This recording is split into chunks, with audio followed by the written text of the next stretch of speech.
Story. The airplane dipped low over the rolling hills, and the clouds began to scatter like pulled cotton.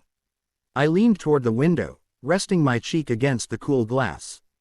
After hours of flying across the country, the sight of green fields and winding roads below brought a quiet comfort. My son, Daniel, had been calling for weeks, telling me about the new house he and his wife had bought.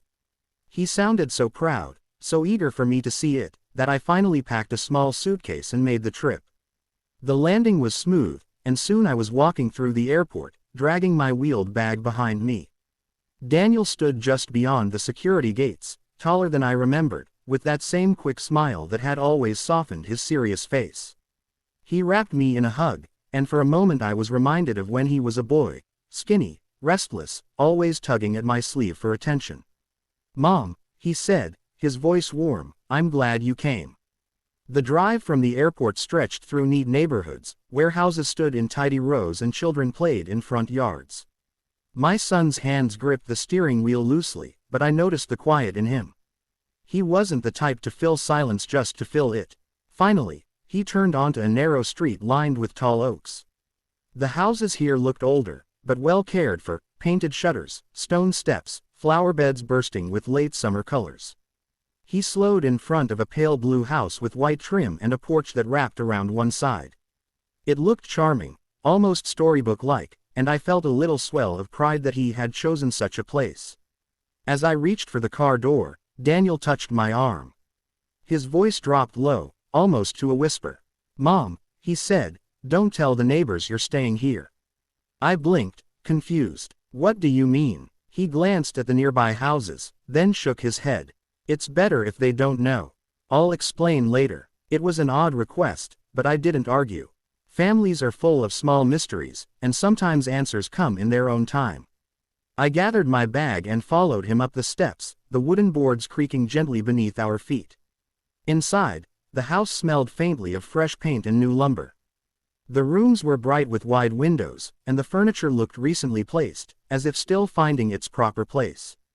Daniel showed me the living room, with its brick fireplace, then the kitchen, where white cabinets caught the light. His wife, Emily, came down the stairs with a smile, her arms open for a hug. She looked tired but cheerful, and I could see the quiet pride in her too. They had made a home here. That first evening was calm. We ate a simple dinner around the wooden table, laughter drifting between sips of wine.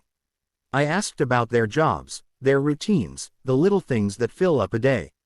But beneath the warmth, I noticed how Daniel's eyes flicked now and then toward the windows, as though he expected someone to be watching. The next morning, I stepped outside with a cup of coffee. The street was quiet, sunlight spreading across the porches and lawns. A woman from next door bent over her garden, pulling weeds with quick motions. She straightened when she noticed me and gave a polite nod. I started to lift my hand to wave back, but I remembered Daniel's words, "Don't tell the neighbors." So I lowered my hand and turned toward the porch railing instead, pretending to admire the view. The moment felt strangely heavy, like I was keeping a secret without knowing why. Later, as Daniel and I unpacked some boxes in the living room, I asked, gently, "Why don't you want the neighbors to know I'm here?" He set down a stack of books, exhaled slowly, and sat on the arm of a chair. "It's not that I don't want them to know about you, Mom. Well, people around here keep to themselves. They notice everything. When we first moved in, we tried to introduce ourselves, but it didn't go over well.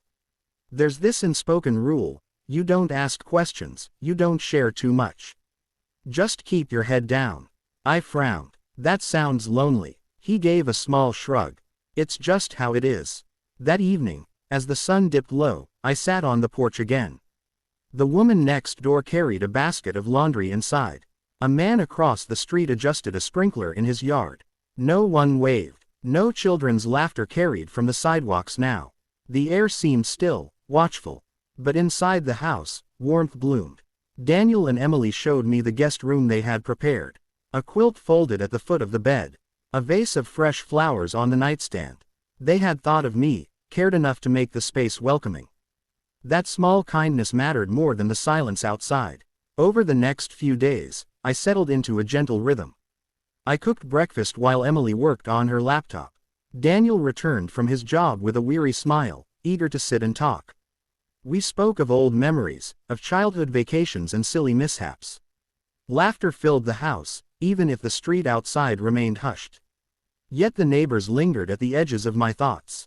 Once, while carrying groceries in from the car, I noticed curtains shifting in a nearby window. Another time, as I walked to the mailbox, a man paused mid-step with his dog and studied me just a little too long. I felt their curiosity, their quiet judgment, though no words were exchanged. One night, rain tapped against the windows, steady and soothing. I sat with Daniel by the fireplace, the glow of the flames softening his face. Finally, I spoke the thought that had been circling inside me. "Daniel," I said, "you've built something good here. This house, this life with Emily. You don't need the approval of neighbors to make it real." He looked at me, the firelight reflecting in his eyes. "I just don't want trouble. I want us to be left alone." I reached for his hand, the same hand that once clutched mine as a child when crossing busy streets. Being left alone isn't the same as belonging. You deserve to feel at home, not just inside these walls, but out there too. The rain softened to a drizzle, and silence filled the room. I didn't push further. Some truths take time to settle. The next morning, something small shifted. As I watered the potted plants on the porch, the woman from next door looked up from her garden again. This time, I gave a quiet smile. She hesitated, then offered a faint smile in return. It was brief, almost shy, but it was something. That evening, Emily baked cookies and suggested sending a plate to the neighbors. Daniel resisted at first, then sighed, agreeing. We walked together to the house next door, the plate warm in my hands. The woman opened the door, surprise flickering across her face. She accepted the cookies politely, and though no long conversation followed, there was a softening in her eyes. It wasn't a grand change, but a beginning. By the time my visit ended, I realized something important. Daniel's house was more than wood and paint. It was a place where love lived, even in the face of silence. The neighbors might never become close friends, but that didn't erase the joy found in family meals, in laughter by the fire, in the gentle care of a prepared guest room. On the morning of my flight home, Daniel hugged me tightly at the door. "Thanks for coming, Mom," he said. "It means a lot." I kissed his cheek, holding him close for a moment longer. "I'm proud of you," I whispered. "This is your home. Don't be afraid to let the world see it." As the car pulled away, I glanced back at the pale blue house. The porch, light glowed faintly, steady against the morning light.